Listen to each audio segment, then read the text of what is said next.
What up, guys? Today I'm going to be reviewing Daredevil Born Again episode 7. Now, I know this video drop is a little bit late.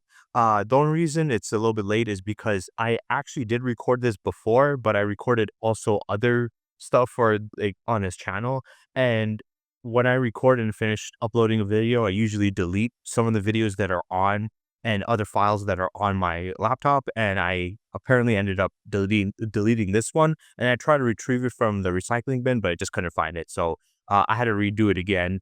So that's why this one's kind of late. So yeah, let's get into it. Now, this episode concludes after the last episode where Daredevil beat up the Muse and the Muse ran away. As he got away, the little girl she got taken to the hospital from, her injuries. She was traumatized by the event, obviously makes sense. So she was dealing with it in the hospital, and, as she was dealing with it, she was thinking about Daredevil, the entire time, and Matt was there for her. Uh, Also, while this was, happening and stuff, Wilson Fisk was getting his, police task force to go look for the Muse while Matt was also looking for the Muse himself. They were all trying to track him down, trying to find out who he was. And Fisk, right hand woman, or no, not right hand woman, the police chief, she came up to him and said, "Hey, we got a few candidates, but I think one in particular might be him." And it was the obvious guy that we suspected to be the Muse. So she said it's going to be most likely him because he was a Taekwondo champion. Um, and he had multiple reports and instances with his mental health and him being a little bit mentally unstable. So that also kind of led into it. And I do want to talk about the Muse and how he was handled in the TV version compared to the comics, and how they handled him as a whole with how he did his things. And I don't completely hate it, but I don't like certain things about the way they did uh what they did with him in the show compared to the comics, because in the comics he was definitely different, and obviously the story event and that comic book was way different than it is in this, which I'm fine with it being different, but the character doesn't feel exactly the same, and there's a few things about him and why that is the case, that it feels different, and I will be covering that, talking about how I feel about him as a whole. But as this is happening, you know, Fisk is already trying to get his task force to go after him, and then, Matt is going after him. But while this is also happening, the other guy that's been having problems with Fisk has meeted up with Vanessa, and he's talking to Vanessa saying, "Hey, look, I liked it better when you were running things because this guy he has his head up his ass. He's not really focusing on this, and he's just coming here and telling us what to do, and it's not really helping the problem out. And you were actually regulating the crime and the business far better, and we were able to, make further moves better without him." So he was trying to get her on his side to betray him, and she was standing there, so like, "What do you want me to do?" He's like, "Well, it depends on you and stuff." And when I just heard that, I was like, she's not gonna betray him. She's obviously gonna set this guy up and trick him. Like it's obvious, when they have stories like that where they try to make you think, is this person gonna do this or do that? It's like you already know what they're gonna do. It's pointless to do it.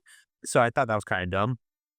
So we had him setting up, and I'm okay with it because his story with Fisk really doesn't matter. It's just a little side thing to add a little bit more drama in the show, but it's not very necessary or needed, if I'm being honest. So as this is happening, the Muse actually goes to the therapist girl that is, Matt's girlfriend, which also Matt had a little early scene with her as um she was talking about how he got bruises because he was fighting as the Muse, and she's like, "What happened?" He's like, "I fell down." She's like, "But you said you did this and that." So then he was like revealing the fact that he didn't tell his secret, but he just revealed that, he feels like he's not the person who he is, and he's pretending to be somebody else, and that he doesn't like who he is right now. He wants to be back to who he was, but he can't do that. And then she said, "Does that mean me?" And he's like, "No, it has nothing to do with you." But now their relationship is getting a little rocky because she's obviously wondering what's happening with you, because he does have some internal conflicts, and she's also a psychiatrist, so she's able to easily see that.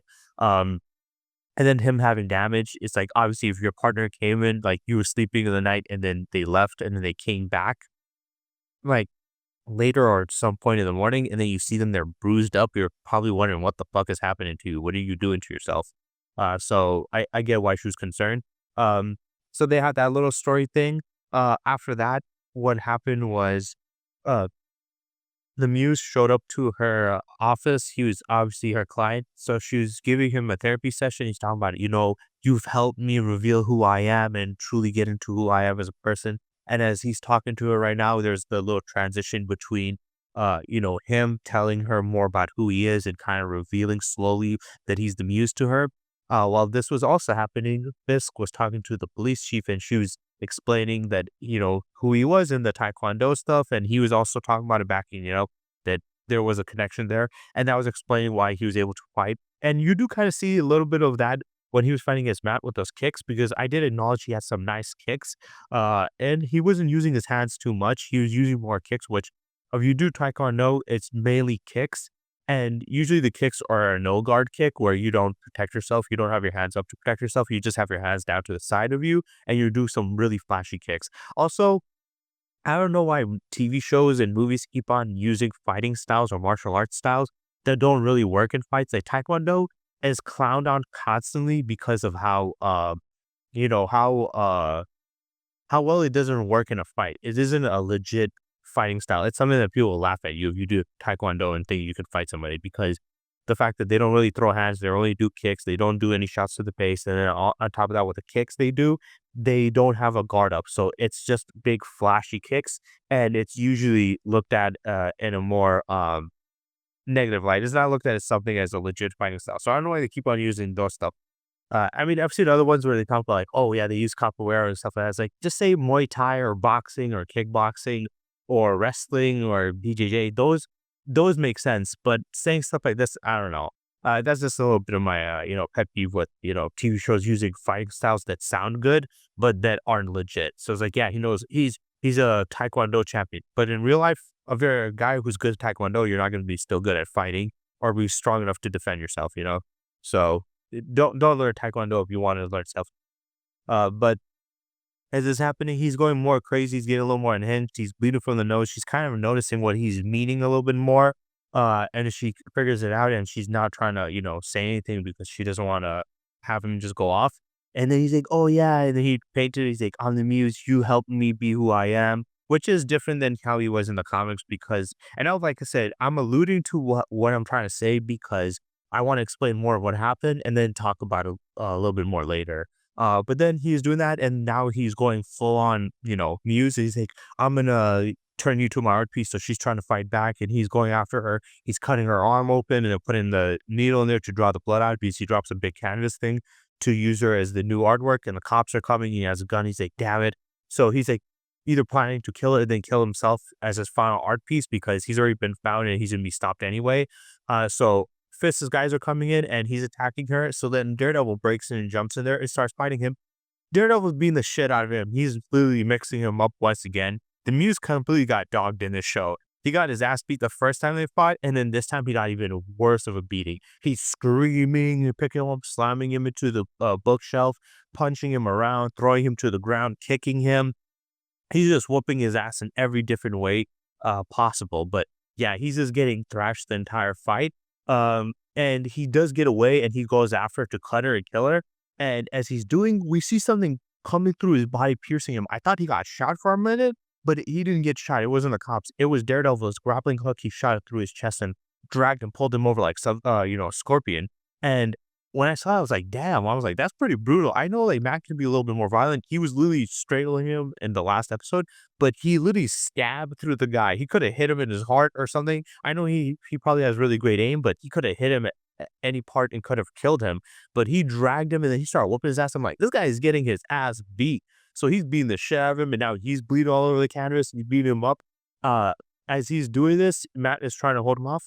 His girlfriend gets up, she gets a gun and shoots and kills the Muse, which it kind of annoyed me because I'm like, we only saw him really in 2 episodes and he's already dead. Like, come on, that's kind of bullshit. But from what I hear, that he's gonna be showing up in the next season, so he might come back. I know that in the comics, he's an Inhuman, and he has a power where he can remove sound or absorb sound and stuff like that. But I don't know anything about him being able to revive himself, so maybe he might have some regeneration, and it needed him to die to activate it, and that's why he's gonna come back. So he probably would be in the autopsy room when they put him in the morgue, and he might just get out of there. Who knows? It might happen at the end of this season, or it might happen in the beginning of next season of Daredevil.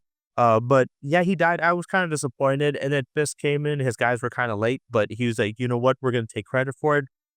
So they're now publicizing that he's dead, holding his mask, taking credit. So if he does somehow come back, the fact that he said his task force killed him and he comes back, everybody's gonna be like, "What the hell just happened?" So he's gonna kind of get shit for it, Fisk himself, if he doesn't get taken out by Matt in the season. So even if he doesn't get taken out, of the Muse does come back, he's gonna kind of be screwed because he reassured the public that, hey, we took this guy down and now this guy is back to life. I guess they could argue there's a copycat, but it was they're gonna find out soon enough that he's not is the original and somehow he survived. Him and his force will get a lot of shit. So yeah, they're taking credit. And since they already took him down, now I think that they're gonna focus their attention on Daredevil and saying, well, he's a vigilante and he's breaking the law, even if he is helping people out. So they're gonna go after him next. So yeah, we're gonna have that. Also, Matt needs to get a justice and punishment against these guys for what they did to the White Tiger. He still needs to take them down and obviously also go after Fisk for employing them. But that happened. He's talking about it, and then they're in the hospital with his girlfriend. His girlfriend mentions that Daredevil mentioned her name, so she's wondering what's happening there. So she might end up finding out who Daredevil is and find out that's Matt. So it's kind of alluding to that, which I don't want him to reveal a secret to everybody, especially if it's like if you're revealing your secret to a partner, it better be something you end up with your whole life. It shouldn't be just something like, oh yeah, we were dating and she was my girlfriend, but now she's my ex. It's like you can't tell that to every woman. If you're gonna tell it to a woman, it should be one woman that like you marry, and then you're gonna be for with the rest of your life because then you don't have to deal with other people. Because if you do it with her, then it's like, well, if you date again, are you gonna do that with the next woman and every other woman? And we know Matt, he gets a lot of bitches. This guy just he's a bad bitch magnet. I don't know why. I mean, I know why. He's a good looking dude and stuff, but he's a bad bitch magnet, right? He just keeps on getting bitches every show, whether it's in Daredevil, whether it's in She-Hulk, whether it's in this show, he just keeps on getting women and it's not fair. He can't keep getting away with this, but yeah, he keeps on getting women. So he's going to end up getting in a lot of relationships and it's going to be pretty easy to find out who he is. So it's like, is every woman going to fucking find out who he is? That's going to be a little too much. So if they're going to have her find out, is she going to be just his actual partner? And is she gonna be okay with it? Is she gonna be his partner and stuff? Or is it just gonna be this thing where it's another girl that finds out, which is like, that's gonna be too many people at that point. But yeah, there was that. So now talking about the Muse and his character and how he was handled in the show, was he handled horribly? No, I wouldn't say that. I'm not gonna say he was completely butchered, like some people might say, but he wasn't the same character or person as he was in the comics. So in this show, right? The reason he's doing this stuff is he was a little bit more mentally unstable and he dealt with problems and he wanted to get help from her, but then he realized that this is his true calling to be an artist, and this is how he's meant to make his art, right? But in the original one, he never really was like that. He was just a kind of a psycho, and he told a blind spot who was um Daredevil's sidekick at that time. He told him, "Hey, look," he's like, when I was first doing this, I felt bad, and I was like, is this the right thing to do? Is this wrong? But after doing it, I felt so good. I just felt like, you know what? If it feels as good, it must be right. I don't care if what I'm doing is considered wrong. I just enjoy it. Whereas in the other one, in this show, he has more of an internal conflict and seemed more like other one, he seemed more like he was more of a psychopath who was trying to pretend like he was human, but then realized, hey, that's just not who I am and I don't really care. Whereas this guy, he doesn't seem like a psychopath. He just seems like somebody who has a mental derangement or something like that and had a complete mental breakdown and just went completely all out or whatever. So he feels different in that regard with how he does it. The other one in the comics, he felt a lot more cold and heartless. And then also the way he kills people in this one, he did do that in the comic book, but he did more than just what we see in this. In the show, all he does is drain them of their blood, paint canvases from their blood, and then gouge their eyes out and then throws them in ditches and stuff, which that is still brutal, but it's nowhere near as bad as in the comics. Comics, he did that, but that was more of his tame, killing style. He would also display people's bodies, like he killed these Inhumans and he displayed them in regular human behaviors and stuff, and showed them that Inhumans can be humans too. So he was also trying to make something, very artistic, but the bodies on top of it. And when we went to his kill lair, which it wasn't in the train station and like down in train center or whatever. It was in a building apartment complex area, and he had a cut up torso in display. He had decapitated heads. He had people on hooks and all this shit. He was more brutal. So I was hoping that they would have that in this show because they were kind of hyping up like this is so violent and so this and that. And people were giving them shit saying, "Oh, it's Disney, they're not gonna go that far," and they have gone way further than, you know, what we thought, and that's good, but I was hoping that they would have gone to this extent because that's what he does. This is how brutal he is, and if he does come back, maybe he might come back even more violent and vicious, and maybe he might come back with a little more artistic flair, in his way of killing because, like I said, in the comics, he was more brutal with it, and I just felt like that made him more, you know, disgusting, made him more fucked up, it made him more scary, it made him more villainous, and it just made him more cooler, in my opinion. Whereas in this one, it is bad, but it's not that bad. It's not unbearable. It's just like, okay, he just drained them of their blood. But that way, that is horrible. The way he did them there, the torso and shit, that was pretty fucking crazy. That was like some straight up, like, some horror film shit where they have like a serial killer and he's just like an unhinged maniac. So it was more brutal and gory. I want that. So I don't like the fact that they made him a little bit more, oh, I'm just having mental problems, whereas the other one he was just more heartless. And then I also don't like the fact that in the original, he was more brutal with his art and his killing than in this one. And then obviously the biggest problem I had with him getting killed, but like I said, they stated that he's gonna come back for next season, so I don't know if exactly that's true, but if it is, hopefully, because they can't just have him in 2 episodes and end him. He's a very important character. Yes, he's not shown that much in the comic books themselves, but he's a cool character, and I would love to see more of him. I would love to see him be more fucked up, and I would also love to see more of him, his kills being a little bit more brutal. It would be pretty amazing to see that in that regard. So yeah, I thought this episode was kind of, it wasn't bad, but it was nowhere near as good as the last episode. The last episode was still the best episode they had. But this episode 8 is dropping out today as I'm recording, and I'll try to drop this video out. So it's coming out today. So I can't wait to see what's gonna happen in episode 8 and where they go on from this. But yeah, it disappointed me there. Also, I forgot to mention that the other guy that was trying to kill Wilson Fisk got shot in the head, got killed. I don't care too much about that, like I said, because it was obvious Vanessa betrayed him. It wasn't anything too important. The Mew stuff was more important, and I just don't like how they ended him. And I didn't hate the way they handled him as a character, but I just felt like I would prefer them to stick more to how he was and how he did things in the comics themselves. So yeah, I hope you guys enjoyed and stay tuned for next time.